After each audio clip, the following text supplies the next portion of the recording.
Baik, esok merupakan tarikh penting buat delegasi Malaysia yang kini berkampung di Washington DC, dan esok merupakan hari penting di mana delegasi Malaysia yang diketuai oleh Menteri Pelaburan Perdagangan dan Industri Tengku Datuk Seri Zafrul Abdul Aziz akan mengadakan pertemuan bersama dengan Wakil Perdagangan Amerika Syarikat ataupun USTR, di mana mereka akan mengadakan pertemuan secara langsung dengan Jamieson Greer, dan di situlah segala perbincangan ataupun segala tawaran akan berlaku, dan di mana di situ juga kita akan dapat tahu apakah keputusan daripada hasil rundingan tersebut dan apakah ia akan mampu membawakan kebaikan secara menyeluruh kepada ekonomi Malaysia dan juga Amerika Syarikat susulan daripada pengumuman tarif timbal balas yang diumumkan Presiden Trump pada awal April lalu. Saya tak nak bercakap lebih kerana pada waktu dan ketika ini sudah bersedia untuk kita bercakap dengan lebih lanjut, berbincang dengan lebih komprehensif, ialah Menteri Pelaburan Perdagangan dan Industri sendiri, Tengku Datuk Seri Zafrul Abdul Aziz. Assalamualaikum Datuk Seri. Waalaikumsalam, apa khabar?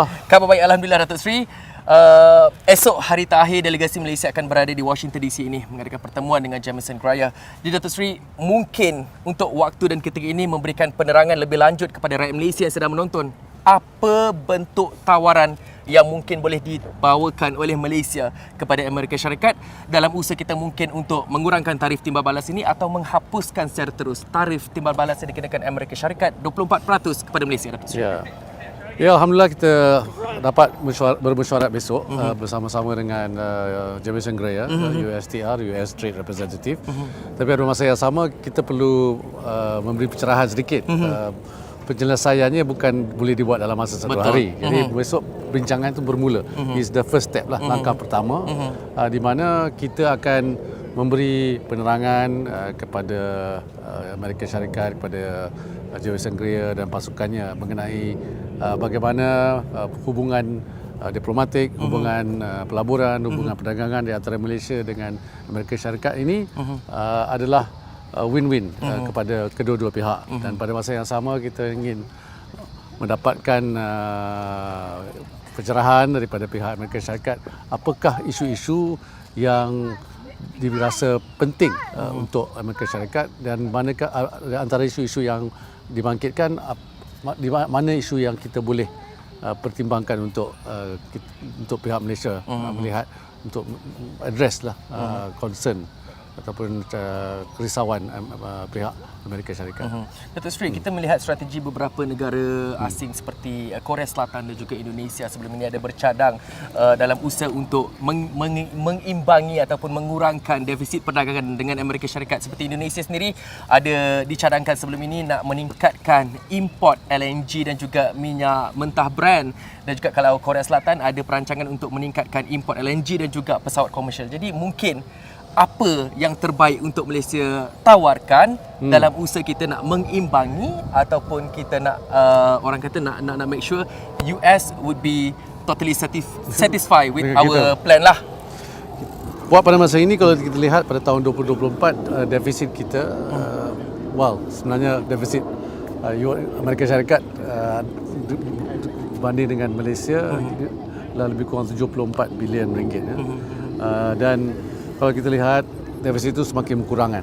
Sebelum ni hampir 2 kali ganda pada tahun 2021. Dan baru-baru ini ada pengumuman juga di mana syarikat penerbangan kita, Malaysia Airlines Group, telah membuat komitmen ataupun buat order untuk membeli pesawat Boeing daripada Boeing lah, dan jumlah procurement itu pembelanjaannya lebih kurang 9.5 bilion US dollar. Itu satu contoh.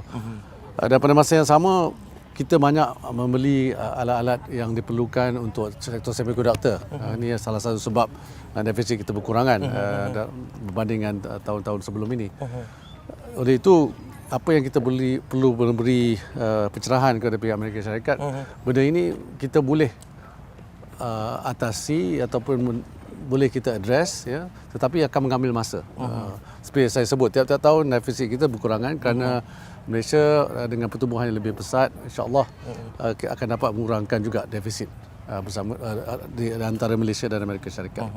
Okay, Dato' Sri, ya, situasi ketika ini kalau kita lihat ya, berlakunya defisit perdagangan antara Malaysia dan juga Amerika Syarikat disebabkan kalau kita tengok pada hakikatnya banyak syarikat Amerika Syarikat yang bertapak di Malaysia dan secara tidak langsung barang-barang yang diekspor masuk ke Amerika Syarikat ataupun import yang masuk daripada Malaysia itu daripada syarikat-syarikat mereka yang bertapak di Malaysia. Jadi bagaimana pemahaman ini boleh diberikan kepada pentadbiran Amerika Syarikat agar mereka lebih faham mengenai situasi berlakunya defisit perdagangan antara Malaysia dan Amerika Syarikat ini, Dato' Sri? Ya. Benar apa yang disebut tadi. Kita dari segi ekspor 60% daripada jumlah ekspor ke Amerika Syarikat dalam sektor E&E, terutamanya hampir separuh dalam sektor semiconductor. Dan dalam sektor E&E ni 60% ekspor ke Amerika Syarikat ini kalau kita pecahkan balik semula berapa peratus kan syarikat daripada Malaysia yang pemegang sahamnya Amerika Syarikat adalah lebih kurang 65%. Jadi maksud saya daripada 60% ekspor E&E ini, 65% daripada 60% yang diekspor adalah daripada syarikat Amerika Syarikat yang tertapak di Malaysia. Ya. Dan mereka juga mengekspor intermediate goods, ya, bukan finished goods. Yang finished goods itu akan diproses di sini. Sekali lagi ini menunjukkan bahawa rantaian bekalan itu penting, dan the finished good yang akan diekspor ke seluruh dunia adalah daripada Amerika Syarikat, bukan daripada Malaysia.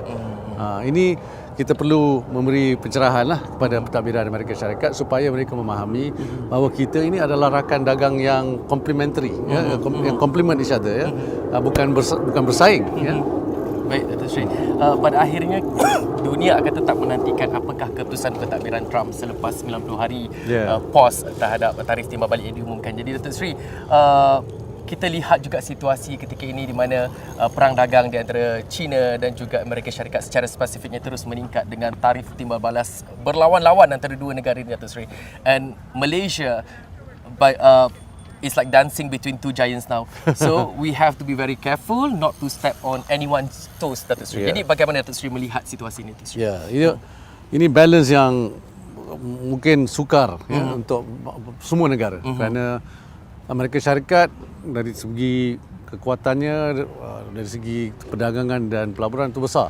Sama juga dengan China. Kalau kita lihat dari segi KDNK dunia ini, 25% KDNK dunia adalah daripada Amerika Syarikat, ya. Dan China adalah lebih kurang 80% daripada KDNK dunia. Jadi hampir 50% KDNK dunia daripada dua negara ini. Oleh itu apa-apa yang berlaku kepada kedua-dua negara ini akan ada kesan kepada semua negara dalam dunia inilah. Jadi untuk Malaysia kita lihat dari segi data yang kita ada pada untuk tahun 2024, rakan dagang utama kita adalah Amerika Syarikat dan China. Pelabur yang terbesar di Malaysia ialah Amerika Syarikat dan China. Oleh itu kita kena memastikan yang Malaysia terus dapat berdagang dan juga dapat pelaburan daripada kedua-dua negara. Kita tidak boleh memilih antara satu negara ataupun kita tak berpilih lah antara China dan Amerika Syarikat ataupun Amerika Syarikat dengan China. Baik, Dato' Sri, kita berbalik kepada tempoh 90 hari tadi, Dato' Sri. Sekiranya sekiranya tarif timbal balas ini akan terus direalisasikan di bawah pentadbiran Donald Trump ini. Dato' Sri, bagaimana kita nak melihat pelan kontingensi yang diatur oleh Malaysia secara spesifiknya dan bagaimana ia memberi impak yang cukup besar kepada ekonomi yang pada akhirnya akan menyebabkan snowball effect. Semua benda akan terkesan, Dato' Sri. Ya, Malaysia memang akan terkesan lah kalau sama juga dengan negara-negara lain, kerana apa-apa bentuk tarif pun akan menyebabkan kesan yang negatif kepada pengeksport kita. Dan kalau ada kesan negatif kepada pengeksport kita, oleh itu syarikat-syarikat yang dalam rantai bekalan yang membantu syarikat mengeksport itu, pengeksport kita pun akan terkesan. Dan di sini saya dengan rakan-rakan kabinet semua memang dah berbincang untuk memastikan kita mengkaji sektor mana yang terkesan, syarikat mana yang terkesan, dan pada masa yang sama saya telah berbincang juga dengan Kementerian Kewangan, Kementerian Ekonomi dan semua chambers-chambers yang lain, Kementerian Kuskop, ya, untuk melihat bagaimana kita dapat membantu mengurangkan beban syarikat-syarikat ini supaya rakyat Malaysia, terutamanya pekerja-pekerja yang akan terkesan itu dapat kita bantulah. Tapi pada masa ini itu worst case scenario lah. Worst case scenario. Tapi pada masa ini kita kena terus engage pentadbiran Amerika Syarikat untuk menunjukkan bahawa kita adalah rakan dagang yang baik untuk mereka. Baik, Datuk Seri, kita pun mengharapkan yang terbaik daripada kerajaan Amerika Syarikat sebab laporan yang terbaru ada kami bawakan di astronauti.com di mana Donald Trump sendiri mengakui tarif yang dikenakan terhadap China itu terlalu tinggi dan mungkin angka itu akan dikurangkan. Jadi harapan Datuk Seri melihat kepada situasi ini, apakah mungkin akan berlaku pertukaran polisi atau pertukaran dasar seperti yang diumumkan sebelum ini oleh Trump, tarif timbal balik kepada beberapa negara? Adakah kemungkinan berlaku U-turn dekat situ, Datuk Seri? Apa-apa pun mungkin akan mungkin berlaku, so kita tidak boleh susah nak kita predict ya. Dan pada masa yang sama yang penting bagi Malaysia ialah kita kena lihat bagaimana Malaysia bersama-sama dengan Amerika Syarikat dan China dan seluruh dunia teruskan untuk tingkatkan perdagangan dan juga pelaburan, kerana pada masa yang sama apa yang disebut tadi, walaupun tarif itu dikurangkan oleh Amerika Syarikat terhadap China, terkesannya masih lagi negatif ya. Kesan negatif ini bukan saja kesan langsung tapi kesan yang tidak langsung juga. Ya, ada kerisauan negara-negara lain di Asia Tenggara, di seluruh dunia lah sebenarnya. Malaysia pun sekali ada yang industri yang mungkin akan terkesan kalau ada produk-produk yang tidak dapat dieksport ke Amerika Syarikat oleh negara seperti China akan datang ke negara seperti kita lah. Betul. Negara ASEAN seperti kita. Baik, Datuk Seri, saya nak fokuskan juga mengenai kepengurusan Malaysia untuk ASEAN tahun ini dan secara kolektifnya suara ASEAN itu besar dengan penduduk saya kira lebih kurang 600 juta antara blok-blok yang terbesar di dunia pada waktu dan ketika ini. Tapi Datuk Seri, kita melihat ada beberapa pihak yang menyatakan sebelum ini mungkin sekiranya berlaku tarif timbal balas ini direalisasikan, mungkin perdagangan intra-ASEAN itu akan boleh ditingkatkan. Sejauh mana realistiknya perkara itu, Datuk Seri, melihat kepada pembangunan negara-negara ASEAN itu sendiri? Ada 10 negara ASEAN, ada beberapa negara yang mungkin dalam tahap yang mungkin sedang cuba membangun pada waktu dan ketika ini, Datuk Seri. Ya, kalau betul saya setuju. Salah satu persetujuan yang mendapat konsensus dalam mesyuarat antara Menteri-Menteri Perdagangan dan Menteri-Menteri Ekonomi ASEAN yang kita pengerusikan 2 minggu lepas, kita semua bersetuju yang kita perlu tingkatkan perdagangan antara negara-negara ASEAN itu sendiri. Buat masa ini perdagangan antara ASEAN, negara-negara ASEAN adalah lebih kurang 23-24%. Walaupun jumlahnya meningkat saya tak tahu, tetapi dari jumlah peratusannya masih sama. Dan kita itu sebabnya semasa Malaysia mengurusikan ASEAN pada tahun ini, insya-Allah pada bulan 10 nanti kita akan umumkan kita nak naikkan taraf ASEAN Trade and Goods Agreement ni lah. Dan pada masa yang sama Digital Economic Framework Agreement ataupun DEFA pun kita akan cuba mentamatkan semasa kepengurusian Malaysia menjadi pengurusi ASEAN. Dan ini akan membantu meningkatkan, kerana DEFA itu penting, Digital Economic Framework Agreement itu penting kerana ia akan melibatkan syarikat-syarikat PMKS dan syarikat PKS. Datuk Seri, kita bercakap tadi mengenai perdagangan intra-ASEAN. Datuk Seri sebutkan tadi perdagangan intra-ASEAN masih berlaku di bawah 25% dengan jumlah penduduk ASEAN yang cukup besar pada kali ini, Datuk Seri. Jadi bagaimana, kita nak bercakap lagi mengenai ASEAN, Datuk Seri, bagaimana kesepakatan ASEAN itu boleh sebenarnya boleh disatukan dalam usaha untuk sama-sama bertemu dengan wakil di Amerika Syarikat ini untuk membincangkan isu tarif timbal balas ini, Datuk Seri. Sebab kita tahu beberapa negara di rantau Asia Tenggara ini, 10 negara, setiap negara dikenakan dengan tarif timbal balas yang berbeza-beza, Datuk Seri. Ya, benar. Tarifnya berbeza-beza. Kalau kita lihat formula yang telah diumumkan oleh pihak pentadbiran Amerika Syarikat, ia bergantung kepada trade imbalance lah. Setengah negara mempunyai trade surplus yang besar dan setengah mempunyai trade surplus yang kecil, ada yang ada trade deficit juga. So ini sikit sebanyak memberikan gambaran bahawa bukan mudah untuk kita sebagai satu blok untuk membincang mengenai isu-isu yang mungkin lain, berlainan kepada setiap negara lah. Contohnya Malaysia mungkin lebih memberi fokus kepada sektor semiconductor, Thailand mungkin memberi fokus lebih kepada sektor otomotif, dan pada masa yang sama ada juga yang kita di semua 10 negara ASEAN ni bersetuju. Contohnya kita semua bersetuju untuk engage Amerika Syarikat. Kita semua bersetuju tidak ada retaliatory tarif. Kita tidak akan bertindak untuk membalas dengan satu lagi tarif lah. Ya, dan pada masa yang sama kita akan bila berjumpa dengan pentadbiran Amerika Syarikat, kita akan memaklumkan kepada mereka apakah position ASEAN sebagai satu blok, dan pada masa yang sama kita akan memberikan pendapat kita mengenai apa yang perlu dibuat oleh setiap negara lah. Kerana setiap negara mempunyai isu-isu yang berlainan lah. Datuk Seri, Datuk Seri bercakap tadi tidak ada tarif timbal balas dikenakan oleh negara ASEAN kepada Amerika Syarikat. Ya. Namun Datuk Seri, sekiranya selepas 90 hari perkara itu tetap direalisasikan oleh Presiden Amerika Syarikat, jadi apa strategi ASEAN dalam berdepan di perkara ini selain daripada meningkatkan perdagangan intra-ASEAN itu sendiri, Datuk Seri? Ya. Satu contoh ialah apa yang telah dibuat oleh EU. Mereka ingin berunding. China lain lah. Betul, China lain. Jadi pada masa saya rasa kalau mereka teruskan, kita kena teruskan lagi perundingan kerana saya kalau kita react dengan retaliatory tarif ini tidak akan membantu negara kita, dan oleh itu tidak ada gunanya kita membuat tindakan seperti itu. Baik, Datuk Seri, ASEAN masih berpegang kepada pendirian untuk tidak mengenakan tarif timbal balas kepada Amerika Syarikat. Kita akan teruskan rundingan. Lalu engagement dan juga perbincangan dan juga rundingan dengan Amerika Syarikat, Datuk Seri. Jadi, Datuk Seri melihat kepada apa yang dilakukan China ketika ini, kita tadi dah bincang mengenai Trump mungkin akan menurunkan kadar tarif timbal balas yang dikenakan terhadap China. Jadi, Datuk Seri, bagaimana usaha bersama antara China dan juga ASEAN itu dapat terus disemai bagi memastikan orang kata kuasa perdagangan ASEAN itu dapat berjalan dengan lancar di sebalik tarif timbal balas yang mungkin akan direalisasikan oleh Trump nanti, Datuk Seri? Ya.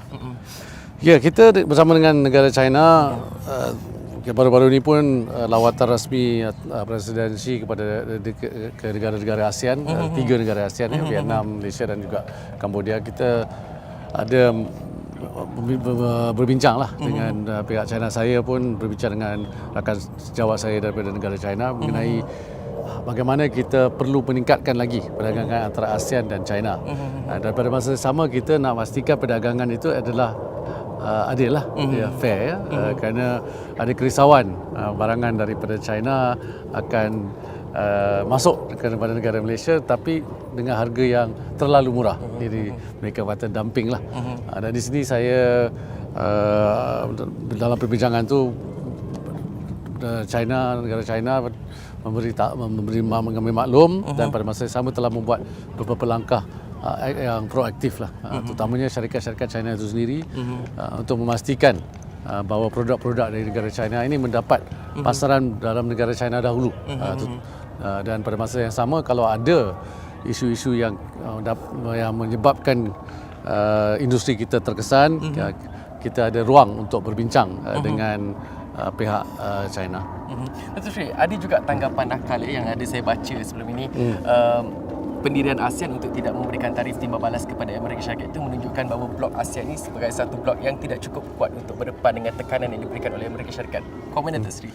Ini sebenarnya dari segi prinsip, ya, kerana kita dalam joint statement kita, joint statement ASEAN antara semua menteri-menteri ekonomi ASEAN, kita telah mengatakan secara terang-terang lah, kita mengatakan bahawa kita percaya atas prinsip multilateralism, ya, kita percaya kepada rule based order, multilateral trading system, seperti WTO. Jadi apakah maksudnya? Maksudnya kalau ada satu orang buat salah, dua salah tak akan two wrongs don't make a right lah, ya, dalam bahasa Inggerisnya. Kerana tidak siapa akan menang kalau dua-dua melakukan benda yang salah. Oleh itu pendapat negara-negara ASEAN dan Malaysia terutamanya juga kita berpegang teguh kepada prinsip itu.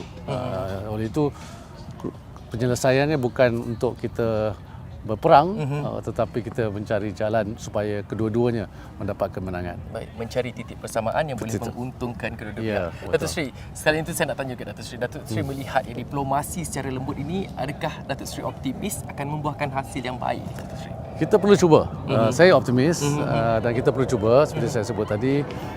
Saya percaya kerana kalau kita dapat meyakinkan pihak pentadbiran Amerika Syarikat bahawa apa yang kita cadangkan itu akan memberi keuntungan kepada Amerika Syarikat dan juga keuntungan kepada Malaysia. Secara logiknya lah, kalau seorang itu rasional, mereka akan bersetuju lah. Dan itulah harapan saya dan saya optimistik kita mempunyai peluang untuk memberi pencerahan dan cari jalan penyelesaian yang akan memberi keuntungan kepada kedua-dua negara lah. Baik, Datuk Seri, dalam tempoh yang tidak lama lagi sebelum sebarang keputusan dibuat oleh Trump, sama dia nak meneruskan ataupun nak buat U-turn ke apa-apa, kita tak tahu, Datuk Seri. Kita tak tahu. Dalam tempoh 90 hari itu, adakah waktu Malaysia, delegasi Malaysia tiba ke Washington ini satu waktu yang orang kata cukup waktunya ataupun orang kata terlalu lambat untuk Malaysia bertindak, memberikan membuka jalan perbincangan dan rundingan bersama dengan Amerika Syarikat, Datuk Seri? Saya rasa timing kita bagus kerana beberapa negara yang telah berunding atau berbincang dengan Amerika Syarikat, kita tahu apakah cara yang terbaik. Ada yang berjaya, ada yang tak berapa berjaya. Tapi seperti yang saya sebut tadi, ini adalah satu proses. Kalau besok dalam perbincangan saya dengan Jamieson Greer, tak semestinya kita memang tak ada objektifnya bukan untuk menyelesaikan besok. Objektifnya adalah untuk memberi pencerahan, objektifnya adalah untuk mendapat maklumat daripada pihak pentadbiran Amerika Syarikat apa yang mereka risau mengenai trade imbalance dengan Malaysia. Dan pada masa yang sama kita juga boleh berunding mengenai apakah yang Malaysia boleh lakukan untuk membantu meningkatkan perdagangan di antara kedua-dua negara. Oleh itu saya tak berapa risaulah kalau kita dapat menunjukkan timing tu. Yang penting ialah kita dapat berjumpa dan berbincang dan berunding dengan pihak Amerika Syarikat pada peringkat yang tertinggi lah, seperti dengan US Trade Representative Jamieson Greer. Datuk Seri, saya ada mengikuti Datuk Seri dalam beberapa program yang dijalankan hari ini dan juga semalam, Datuk Seri. Datuk Seri, macam mana Datuk Seri boleh conclude ataupun ialah kita conclude sama-sama pertemuan dengan pemain-pemain industri di Amerika Syarikat ini, contohnya di Google, AWS dan juga State Department. Jadi bagaimana mereka sebenarnya membantu untuk memberikan penjelasan yang lebih mudah kepada Malaysia sebelum Malaysia membawa perbincangan bersama dengan Jamieson Greer, Datuk Seri? Ya. Mungkin boleh kongsikan. Boleh. Kita bila berjumpa dengan pihak pemain-pemain yang mempunyai pelaburan yang besar di Malaysia, selain daripada yang disebut tadi Google dan AWS dalam sektor digital economy, satu yang penting yang seperti kita semua tahulah ialah semiconductor. Jadi malam ini saya akan berjumpa dengan Semiconductor Industry Association, Persatuan Semiconductor industri di Amerika Syarikat ini yang banyak melabur dalam negara kita. Mereka juga adalah satu kumpulan ataupun persatuan yang akan memberikan pencerahan kepada pihak pentadbiran Amerika Syarikat betapa pentingnya Malaysia dalam rantaian global semiconductor ini. Jadi kita memang bekerja rapat dengan pihak industri kerana mereka mempunyai connection juga, terutamanya syarikat-syarikat Amerika yang bertapak di seluruh dunia ni dan bertapak di Malaysia. Mereka mempunyai ibu pejabat di Amerika Syarikat dan mereka pun membantu kita lah. Nampaknya Datuk Seri, urusan delegasi Malaysia dipermudahkan dengan pertemuan-pertemuan dengan mereka ini, membantu membuka jalan, memberikan pencerahan ataupun penjelasan yang lebih lanjut yang seterusnya akan membantu Malaysia membawa perkara ini to the table bersama dalam pertemuan dengan Jamieson Greer esok. Jadi Datuk Seri, mungkin antara soalan-soalan saya terakhir sebelum kita menutup perbincangan ini, Datuk Seri, mungkin Datuk Seri boleh kongsikan harapan besar negara Datuk Seri sebagai ketua ataupun orang kuat ketua delegasi untuk menghadap esok ni, Datuk Seri. Jadi apa antara harapan yang Datuk Seri nak kongsikan bersama negara Malaysia dalam kita mendepani isu tarif timbal balik yang diumumkan oleh Presiden Amerika Syarikat, Datuk Seri? Harapan kita ialah supaya kita dapat terus berbincang dengan pihak Pentadbiran Amerika Syarikat.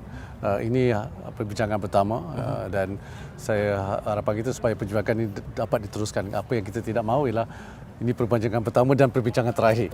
Itu yang kita tidak mahu. Dan yang keduanya kita hendak teruskan perbincangan kita di semua peringkat. Saya berjumpa dengan USTR, Jefferson Greer. InsyaAllah saya akan juga dapat berjumpa dengan Secretary of Commerce, Howard Lutnick. Dan saya kalau dapat berjumpa dengan kedua-dua ini besok, insyaAllah kita akan teruskan lagi perbincangan mengenai bagaimana Malaysia dan juga ASEAN dapat meningkatkan lagi hubungan dua hala di antara Malaysia dan Amerika Syarikat dan juga ASEAN bersama Amerika Syarikat. Baik Datuk Seri, terima kasih atas perkongsian yang cukup bermakna untuk waktu dan ketika ini langsung dari Washington DC, Datuk Seri. Apapun kita mengharapkan delegasi Malaysia akan diberi orang kata kemudahan sepanjang mengadakan pertemuan dengan Jefferson Greer esok, dan Datuk Seri diharap akan mampu memberikan hasil yang baik kepada negara dan juga ekonomi kita secara keseluruhannya. Terima kasih sekali lagi Datuk Seri. Terima kasih banyak. Itu dia tadi perbincangan secara komprehensif bersama dengan Menteri Pelaburan, Perdagangan dan Industri Tengku Datuk Seri Zafrul Abdul Aziz. Kita bercakap dengan lebih lanjut mengenai pertemuan yang dirancang di antara delegasi Malaysia bersama dengan Wakil Perdagangan Amerika Syarikat USTR Jefferson Greer esok, dan saya kira segala perbincangan ataupun segala perkembangan mengenai hasil daripada pertemuan tersebut akan kami terus bawakan di saluran 501 Astro Awani dan juga astroawani.com. Dan saya rasa sekian untuk waktu dan ketika ini. Saya Syaf Syukri. Assalamualaikum, salam hormat, kita jumpa lagi.